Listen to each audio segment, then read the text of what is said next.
everybody. Welcome back to Good Groceries with Tiffany. Today I have a super easy weeknight recipe for you.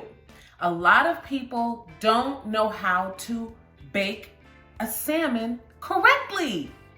It does take practice. It took me a long time to get the right cooking temperature, the right seasonings, how long to cook it.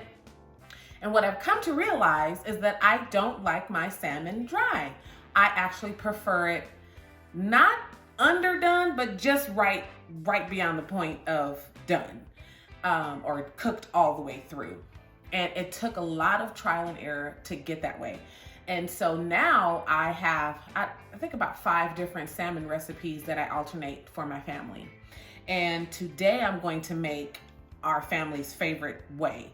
It's really, really simple. And I make this, we probably have salmon once a week, if not once every other week. And you only need a few ingredients. So let's get into it. Let's look at our groceries. You'll need a lemon, honey, and Montreal steak seasoning. That's it. That's all I put on it. I've been making it like that for years.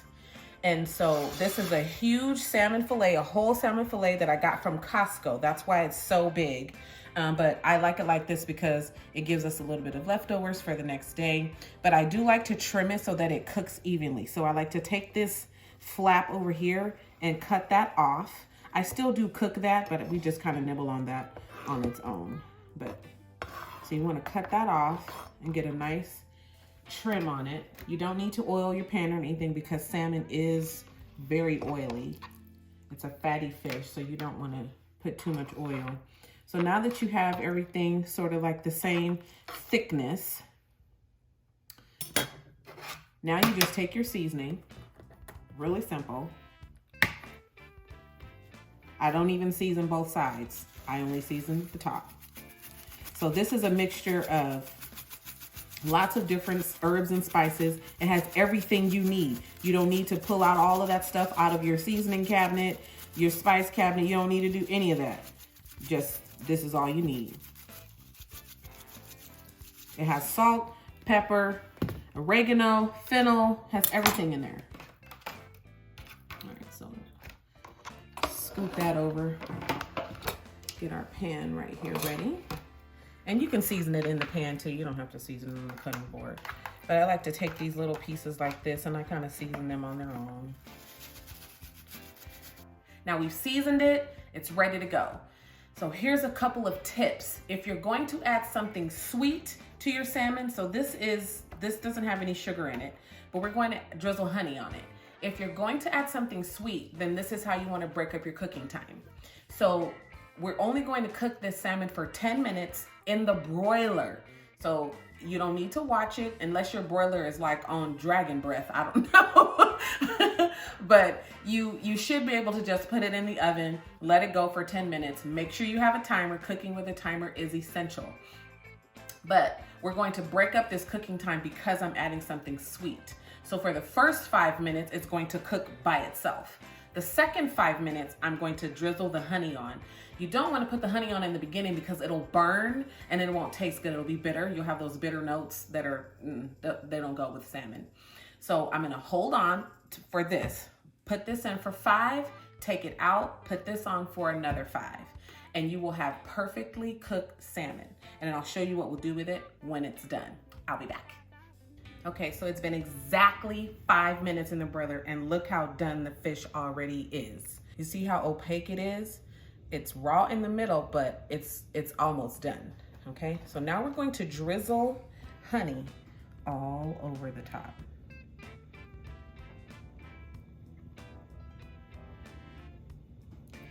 This is good. And this is an easy, basic way. Now you can omit the honey if you guys don't, if you don't want to, you don't like sweet fish. But this is our family's favorite way to have it. Out of all of the recipes I have, this is their favorite. All right, back in the broiler for 5 more minutes. That's it, 5 minutes. Take a look at this beautiful salmon. Look how beautiful that is. Now it's still, and this, I just know this from experience, it's still slightly pink, like underdone in this section in here. And so we're going to rely on carryover cooking. So from the heat of the pan, the heat from the surrounding flesh is going to finish cooking the middle, and it's going to be perfect. So we're gonna cover it with foil to achieve that. So before we do that, we're gonna finish it with some fresh squeezed lemon.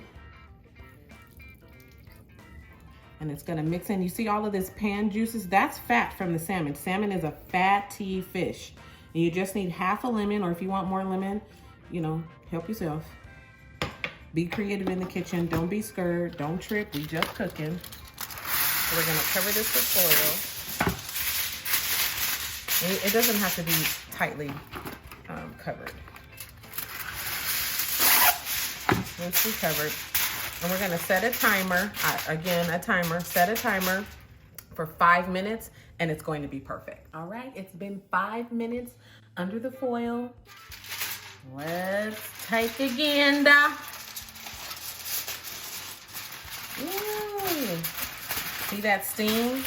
That's in the heat from the pan. The pan is still hot, so we have the carryover cooking to help make sure that the middle is done.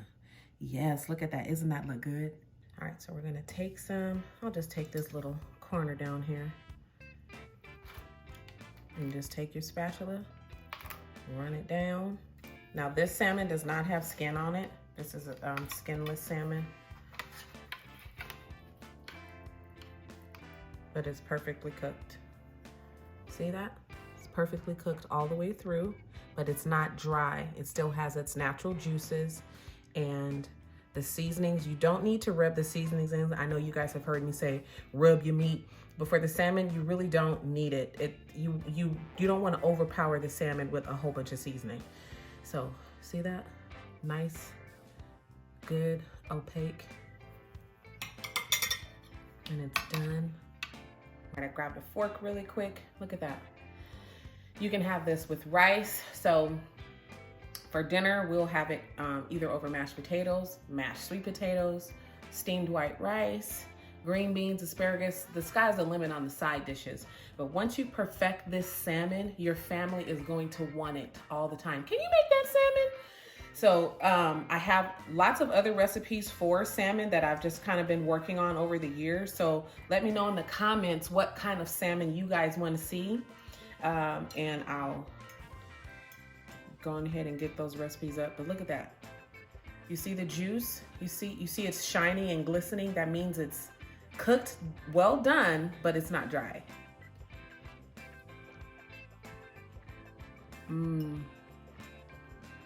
It's almost creamy. It melts in your mouth. It's so good. I have the taste of the salmon.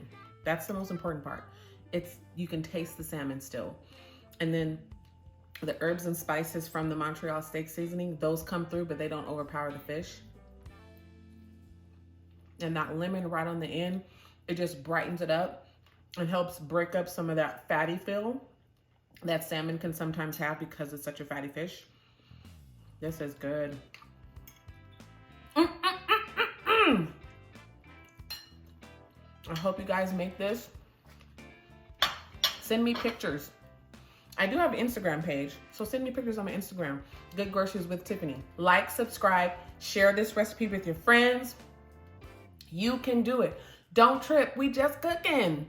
You can do it, don't be afraid. But this is the easiest salmon recipe ever. And you cannot mess it up, like I said, unless your oven is breathing dragon fire. But you can't mess it up. So make it, don't be intimidated, don't be scared. Ask me questions in the comments, and I will do my best to help you and try to walk you through it if I can. I love you all. Thank you so much for watching Good Groceries with Tiffany. I love you. Happy eating.